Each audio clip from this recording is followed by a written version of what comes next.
Hello from a not so sunny Switzerland. You join me here today as I head up the mountains to go and get myself some bread. I'm going to give you a few tips to look out for over the Canadian Grand Prix. This is the fourth time I've really put together tips for Grand Prix. Any feedback you have on the information I'm giving would be great. Please just put a comment in the bottom of on the website or on YouTube. But yeah, let's get straight into it. First tip for the day, first tip to look out for the weekend is a pretty obvious one really. It's Lewis Hamilton. It took Lewis pretty much 6 months to get his 44th win, and it was starting to look like 44 was actually a pretty unlucky number for him rather than his much fabled lucky number. You know, it wouldn't be silly to think that he's going to move straight on from win 44 to win 45 in Montreal this weekend.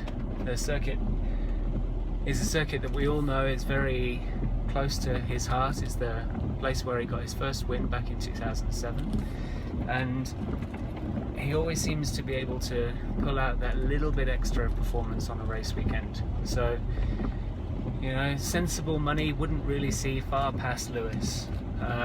And to be honest, the bookies know that as well. So the odds are not great, but it's sensible money and it's a sensible kind of return. If you they're currently offering odds of 6 to 5, which would mean for every euro, pound, or dollar you would put down, you would get 2.2 back. So it's not going to be the biggest payday in the world if you put some money down on Lewis this weekend, but I would say it's safe money.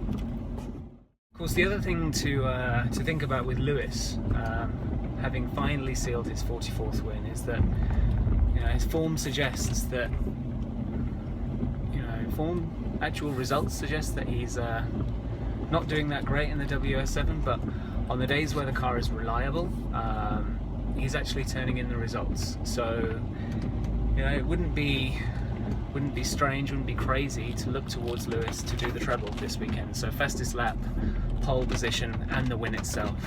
And you know, the odds on that, they are worth taking a look at. You can currently get 11 to 2 on that. So it's possibly, you know, it's a little bit out there considering some of the talk there is about mixed weather conditions, but it would be worth taking a look at. So Red Bull Racing, the team have done amazing things this year. Somehow, with an engine that we know is underpowered, they are actually turning in results where they look like they could be genuine contenders for race wins, possibly contenders for the championship overall. You've got two drivers who are definitely pushing each other forward, and there's a bit of tension that's coming through onto the track and in the way in which the drivers are beginning to communicate to the media. You've got Daniel Ricciardo, who has deservedly is feeling a little bit put out by the team at the moment. They have cost him 2 race wins this year. It's almost, you know, almost without doubt. And he's feeling that. He's fed up with it. And I think what you're going to see in Montreal is a driver who is on the edge. You know, 2014 was Montreal. He won his first Grand Prix there, so he knows what it takes to win around Montreal. And he's got the pressure of Max, who's the Red Bull race winner of this year, and he's going to be out for blood. He's out for a big result, and you know, I wouldn't discount him. The bookies are offering odds of 7 to 1 on Ricciardo to win this weekend, but equally they're offering odds of 25 to 1 for him to be the first car to retire. And I think, you know, it's going to be 0 to 0 stuff for Daniel this weekend. If you look over towards Max, again, he had a shocker of a Monaco. If he had not been a Red Bull Racing driver and a Red Bull Race driver winner, I think, you know, questions would be asked around whether he is going to be still part of the Red Bull development program. So he really needs to turn in a good result, and this is going to be the real test of, can he cope with the pressure of being in a top team. It's, again, 0 to 0 stuff. For me, it's, you know, he's either going to go out and win or really push the Mercedes forward, or he's going to be out. And so with that, I would look at odds of Max to either win the race at 12 to 1 or be first to retire, which are currently offered at William Hill of 20 to 1. So it feels like every prediction I've done so far this season has involved weather and how we should all be looking out for mixed weather conditions over a Grand Prix weekend. I'm really sorry to say that forecast for Montreal and forecast for the Canadian Grand Prix is pretty much the same. At the moment, long range forecasts are saying that we're going to have fairly cold but dry Friday, cold but dry Saturday, and rain on Sunday on race day itself. So not too dissimilar to the rain that you saw for the Monaco Grand Prix. I've actually got a few colleagues out in Montreal, and they can confirm it is definitely raining, and it is raining hard right now.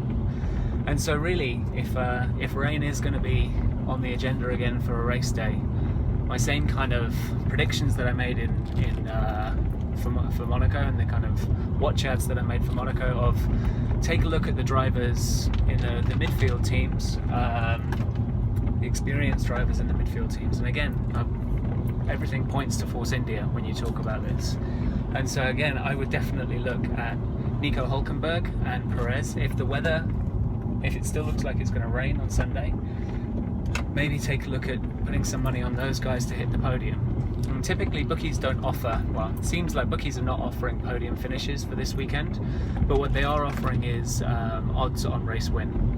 If you go put an each way bet on a race win for either of those drivers, for Hülkenberg you can get odds of 100 to 1, and for Perez it's 150 to 1. By going each way, what you do is split your odds to 1/5 of that if they hit the podium. So the return, it's still fairly big, and if you put money down on Perez or Force India for last time out in Monaco, then you'd be looking pretty quids in. So if you're looking at a wet weather race, then yeah, don't discount the Force India guys. So McLaren, again, increasingly becoming a common feature of my forecasts for a Grand Prix weekend. If we are going to see a Grand Prix with mixed weather conditions, I would definitely take a look at McLaren. You've got world champions behind the wheel in Fernando Alonso and Jenson Button, and you also have Jenson, who is a master in the wet and produced perhaps one of the most exciting Canadian Grand Prix in recent history in 2011, where he took the win from Sebastian Vettel in the final lap of the race, with Vettel struggling in the challenging conditions. So if we are going to see a wet race or a variable conditions race, I would definitely take a look at the McLaren guys. Currently, to win the race, you can get odds of Alonso at 200 to 1 and Button at 250 to 1. It's unlikely that those guys are going to be threatening for the front, because you do have, for the very front, because you do have other very capable wet weather drivers, but they are worth thinking about as a podium, in a podium position. And so you go each way on the wins, and you can get 1/5 odds on second and third as well, so they are worth taking a look at. Strategy for the Canadian Grand Prix could be a little bit simple, if I'm honest. We saw at Monaco the introduction of the Pirelli Ultra Soft tyre, and contrary to what everyone was expecting, the tyre actually lasts an extremely long time. Essentially, the Ultra Soft tyre compound is a super soft tyre compound from Pirelli a couple of years ago. So it's basically bringing back an old tyre compound, and what you're seeing is that the tyre is capable of doing a significant distance. And Lewis demonstrated that with his win, where he was able to do over half race distance around Monaco on one set of ultra soft tyres. So taking that forward into the Canadian Grand Prix weekend, if we do see a dry race, I would expect to see pretty much everyone one stopping. And so with that in mind, there's not going to be too much strategy play going on. What you could see is if we do get an early safety car, the odds of that are pretty high, and the odds the bookies are offering are not that favourable, but it's safe money. If we do see a safety car, you could see some of the lower teams trying to mix it up and trying to go in early, switch to the soft tyre, and try and do an entire race distance on the soft tyre. If they do that, they are going to lose some performance, but I guess the feeling is that what they lose in performance, they'll regain in missing out, or essentially getting a free pit stop. So strategy play is not going to be that significant this weekend, but do watch out for the safety car and take a look at the safety car odds. If we look at the topic of engines or power units for the Canadian Grand Prix, it's very hard to look past the Mercedes Works team as the likely race winners. They still have by far the best car, by far the best power unit. But what you are beginning to see is that everyone else is catching up. And whilst people are not going to be challenging, or we don't expect people to be challenging Mercedes as the Works team for outright wins, what you're beginning to see is with Ferrari and Renault as a power unit and Honda developing their units, the Mercedes customers are starting to fall back. The Works team can still rely on their actual strength of a high-performing car, and the benefits of the Mercedes power unit for the customers is beginning to show some really highlight where their weaknesses are.